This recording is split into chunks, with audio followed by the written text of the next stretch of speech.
बाबा जी और हुजूर जी की प्यारी साध संगत जी, राधा स्वामी जी, संगत जी, आपका हमारे YouTube चैनल गुरु महिमा में स्वागत है। साध संगत जी, आज की जो साखी मैं आपको सुनाने जा रही हूँ, इसे आप पूरा जरूर सुनिए, ताकि आपको भजन सिमरन करने में सहायता मिल सके और आप परमार्थ के साथ जुड़ सके। संगत जी, ये एक सच्ची घटना है। तो संगत जी, शुरू करते हैं आज की साखी। साध संगत जी, एक सत्संगी सेवादार था जिसने अपार प्रेम से सेवा की, जिससे बाबा जी बहुत प्रसन्न हुए। हालांकि एक दिन बाबा जी ने सुझाव दिया कि सेवादार अपनी बाहरी सेवा के अलावा भजन सिमरन भी करें। सत्संगी ने बाबा जी को उत्तर देते हुए कहा कि उनका भजन करने में मन नहीं लगता। बाबा जी ने कहा कि यदि तुम मेरी आज्ञा का पालन करोगे तो तुम्हारा मन भी भजन सिमरन में लगेगा। बस सुबह 3 बजे उठ जाएं और दरी बिछाकर जमीन पर बैठ जाएं।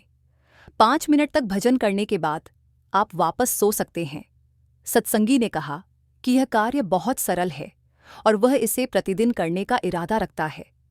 उसके बाद उसके दिनचर्या में सुबह 3 बजे उठना और 5 मिनट का भजन सिमरन करना और फिर सो जाना शामिल हो गया। फिर एक दिन सेवादार ने विचार करना शुरू किया और महसूस किया कि मैं रोज सुबह उठता हूं और केवल 5 मिनट भजन करता हूं। इसके बाद सेवादार ने धीरे धीरे अपने भजन सिमरन के समय को बढ़ाना शुरू कर दिया। सतगुरु की आज्ञा का पालन करने के फलस्वरूप उसका मन धीरे धीरे भजन सिमरन में लगने लग गया। आखिरकार उन्होंने 2.5 घंटे से अधिक समय तक भजन सिमरन करना शुरू कर दिया। इसी तरह अगर हम सद्गुरु की आज्ञा का पालन करेंगे तो हमारा भी मन भजन सिमरन में लग जाएगा। ये बहुत दुर्भाग्यपूर्ण है कि हम खुद को तो सत्संगी समझते हैं, मगर बाबा जी के आदेश का पालन नहीं करते हैं। हमें बाबा जी ने बहुत छूट दे रखी है। हमारा मन भजन सिमरन में लगे या ना लगे, चाहे वह 10 मिनट हो या 20 मिनट, हमें बिना नागा भजन सिमरन करना है। इसे हमें गुरु का आदेश या कर्तव्य समझकर चुपचाप बैठना चाहिए। आज हम एक प्रण लेते हैं, अगर हम सत्संगी बनना चाहते हैं तो हमें जितना समय हो सके 10 मिनट, 15 मिनट, 1 घंटा या 2 घंटे के लिए रोजाना बिन नागा भजन सिमरन करना है। हमें भी सद्गुरु के निर्देशों का पालन करना चाहिए। अगर आप बाबा जी से प्यार करते हैं तो बिना नागा भजन सिमरन करें, क्योंकि भजन सिमरन ही एक ऐसा रास्ता है जो आपको 84 के चक्र से आज़ादी दिला सकता है। बाबा जी अक्सर आपने सत्संग में कहते हैं कि गुरु सिर्फ रास्ता दिखा सकता है, चलना आपको ही पड़ेगा, तभी आप इस भवसागर से पार हो सकते हैं। तो साध संगत जी, आप सभी रोज सुबह भजन सिमरन करें और बाबा जी की खुशी हासिल करें। बाबा जी और हुजूर जी की प्यारी संगत जी, राधा स्वामी जी, संगत जी, आज मैं आपके लिए एक ऐसी अद्भुत साखी लेकर आई हूं जो साबित करती है कि सद्गुरु का प्रेम और उनकी दृष्टि हमेशा हम पर बनी रहती है, चाहे हम उनसे कितनी भी दूर क्यों न चले जाएं। ये कहानी है एक ऐसे व्यक्ति की जो कभी संगत का हिस्सा हुआ करता था। उसका नाम था प्रकाश। प्रकाश बचपन से ही बहुत मेधावी और जिज्ञासु था। विज्ञान में उसकी गहरी रुचि थी। वह हर चीज को तर्क और प्रमाण से समझना चाहता था। कुछ वर्षों तक तो वह नियमित सत्संग में जाता रहा, लेकिन धीरे धीरे उसके मन में संदेह के बीज पनपने लगे। वह सोचता, क्या सच में कोई परमात्मा है? क्या वाकई आत्मा का अस्तित्व है? यह सब तो अंधविश्वास लगता है। एक दिन उसने अपने परिवार से कहा, मैं अब सत्संग नहीं जाऊंगा, मैं केवल वही मानूंगा जो मेरी आंखों के सामने होगा। प्रकाश ने अपनी पढ़ाई पूरी की और एक सफल वैज्ञानिक बन गया। उसने दुनिया भर में नाम कमाया, लेकिन उसका हृदय एकदम खाली और शुष्क हो गया था। उसमें अहंकार भर गया था।